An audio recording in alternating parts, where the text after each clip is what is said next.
सध्या बसलो आहे त्यामध्ये तो जाऊन बघू काय आहे का बघतो. 20% मनमाड. आता इथनं पुण्यात जायचं, मिरजेला जायचं, डबल ह्या पडलं.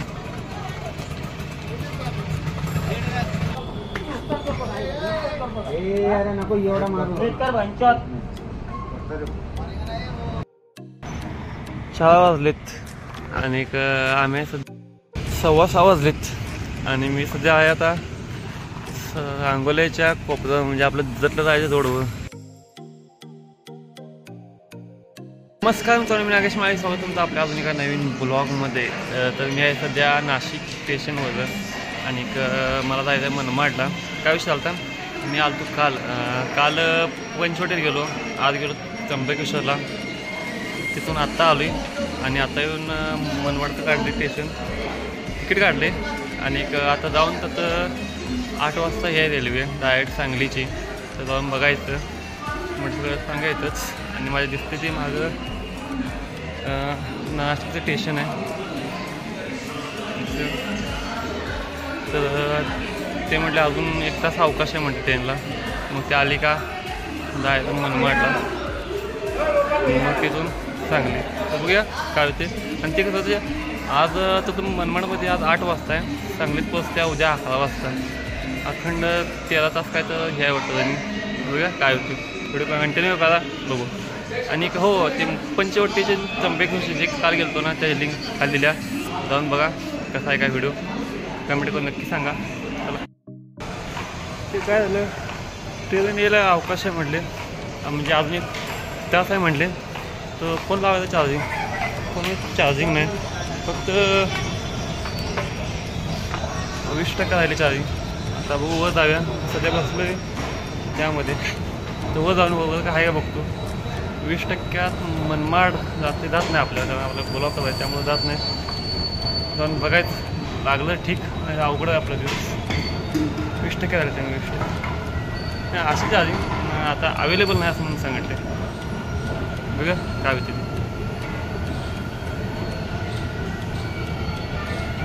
कसं पडतो चालेल आमची गाडी जायला आपलं.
तर मी आता सध्या मनमाडच्या स्टेशनवर, तर आता रेल्वे गेली आणि आता इथनं सांगलीला म्हणजे मिरजेला रेल्वे 9 वाजता येतो. आता 5 वाजलेत, आता अजून 3-4 तास ते वेट करायचं, म्हणजे थांबायला येतो आणि 4 तासानंतर इथून जायचं. रेल्वे लय अपघात झाली, कारण तसं ते जसं एस टी बसते तसं आलो हो, म्हणजे एस टी कसं हो थांबतेत ना, असं आली थांबून. इतकी अपघात झाली काय विषय सांगायचं. आता बघू इथं आली, थांबायचं आणि 9 वाजता जायचं. ते आता ट्रेन जाऊन त्याला ऑनलाईन बुक केलं आहे तिकीट आणि त्यात जाऊन कन्फर्म करायचं, बघायचं काय होतं. स्टेशन दाखवतो, मनमाड स्टेशन हे सगळं इथपर्यंत आहे. मोठं वाटतं, नाशिकपेक्षा हे मोठं वाटते.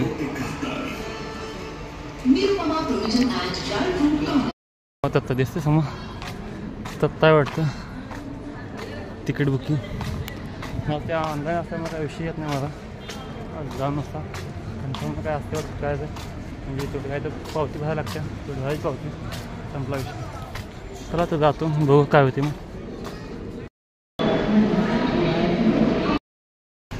तर विषय काय झाला, एवढं हे झालं तिकीट जे ऑनलाईन बुक केलं तर ते मी तर गेलो की मला मग त्यांना दाखवलं तरी काय म्हणला तर ऑनलाईन चेक केलं आणि जे काय विषय झाला ते जे तिकीट बुक केलं तर ते तिकीट कॅन्सल झालं आणि होत नाही म्हटला. आणि जर तिकीट झालं आणि बुक असलं तर आज काय नाही, गाडी येईल उद्या.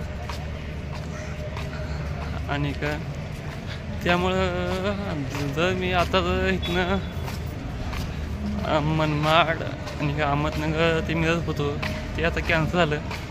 आता इथनं पुण्यात जायचं, मिरजेला जायचं, डबल ह्या पडलं. सर जावा खाली, तर सगळं अवघड वाटाले.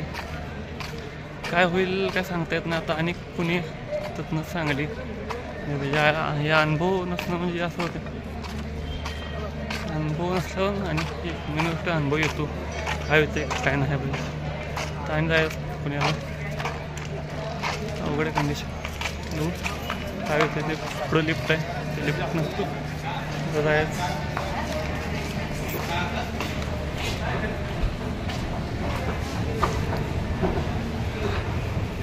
कसं वाटाले त्याला काय होईल ते पैसे होतीच नाही होईल. चला बघूया काय होईल ते पुढं. आता इथनं पुण्यात जायला आपण आता.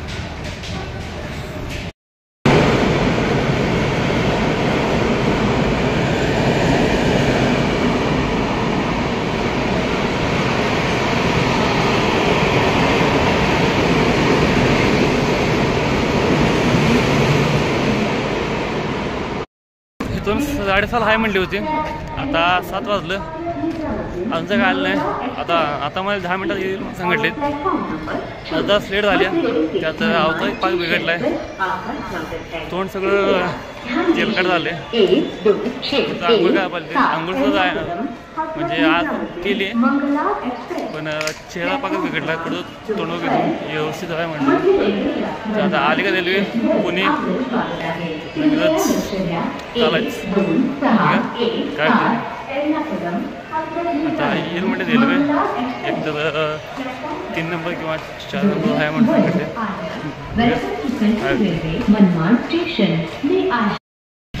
गाडी 7 वाजता आली आणि हीच ती गाडी यात मी जाणार आहे ती पुण्याला.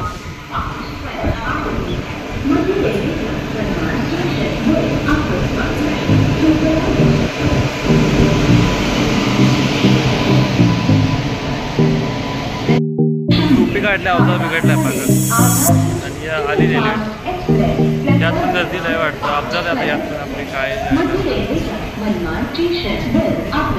कसा आला अवतार बघा हवी तिथे.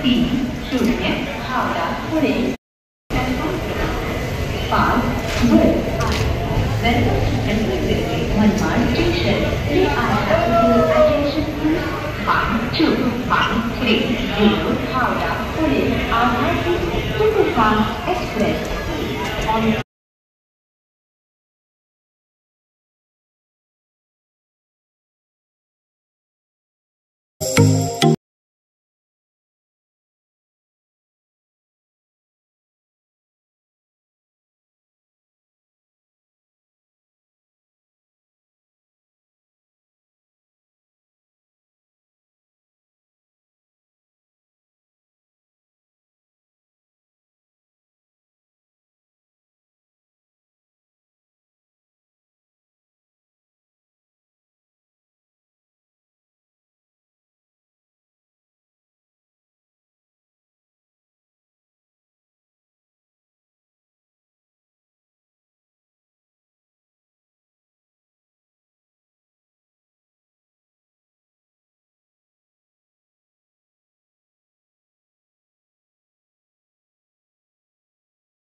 तेव्हा मनमाड ते पुणे चालू होतो आणि रेल्वे थांबली होती अहमदनगरला आणि जी रेल्वे पुण्यात 1:30 वाजता पोहोचणार होती ते काय तर उशीर होईल म्हणले म्हणजे 1 तास म्हणजे 2:30 वाजेल म्हणले तर 2:30 वाजलं आणि आपल्याला पुढं मिरजला तिथनं आणि पुढं पुण्यातनं पुढं 4-5 तास जायला 11 वाजले मिरजमध्ये तिथनं आणि झाला 2 तास 12-1 वाजते आणि त्यात काय झालं मी जेव्हा तिकीट काढलं होतं मनमाडमध्ये तेव्हा काय तर ते चेंज काय ते असं काय हे काढलं होतं आणि मी बसलो होतो स्लीपरमध्ये त्यामुळं गाडी चेकिंग होईल ते त्यामुळे मी जर घावलं असतं तर काय वाट लागली असते त्यामुळे काय विषय तो झाला नाही आणि त्यामुळे तसं म्हटलं थांबूया आता डायरेक्ट नगरच्या स्टेशनवरनं नगरच्या रेल्वे स्टँडवर आली नाही सॉरी नगरच्या स्टेशनवरनं बस स्टँडवरती आलो आहे मग आता इथं आल्यावर 12:30 वाजता काय तर बस आहे म्हणजे टेम्पोनी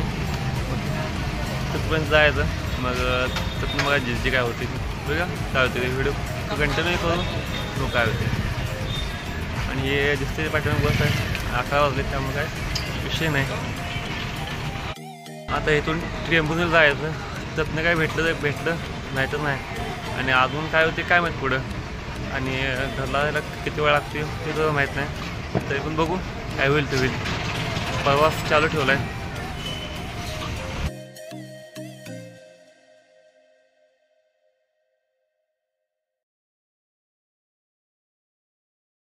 12:30 वाजलेत तर वातावरण अगदी शांत झाले आणि आम्ही पण अजून एस टीची वाट बघतोय एस टी काय अजून काही आली नाही येईल म्हणून सांगते एस टी तर अजून एक 10 मिनटं थांबायला आपल्याला 10 मिनटात एस टी येत्या मग आपण जाणार बघू काय होतं आणि कुठं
6:15 वाजलेत आणि मी सध्या आहे आता सांगोल्याच्या कोपरा म्हणजे आपलं जतला जायचं रोडवर हे आपलं दत्तचा रोड थांबले आता सांगोले वाट बघायचे कुठे एस टीचे आणि जायचं जतला बघायचं कसं काय होते.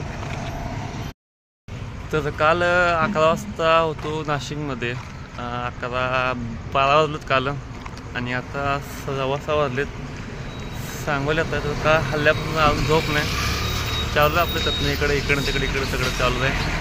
आता पोचले म्हणजे आता एक भेटली गाडी अजून एक तासासोबत जाते घरी काही विषय नाही. तेव्हा म्हणलं अखंड कालचा अर्धा दिवस आजची रात आणि आज काही विषय नाही त्यामुळं आजचा ब्लॉग इथं थांबवतो आणि जो पंचवटीचा आणि त्र्यंबकेश्वरचा हे ब्लॉग त्याची खाली लिंक दिल्या जाऊन बघा कसं वाटलं ते कमेंट करून नक्कीच सांगा. तर मग चला इथंच थांबवतो बाय भेटू उद्या नवीन ब्लॉगमध्ये. 6:15 वाजलेत त्यामुळे काय वातावरण शांत अजून पुन्हा आलं नाही पुन्हा आलं जायचं नाही तर शेवटी एस टी आहे तिथून.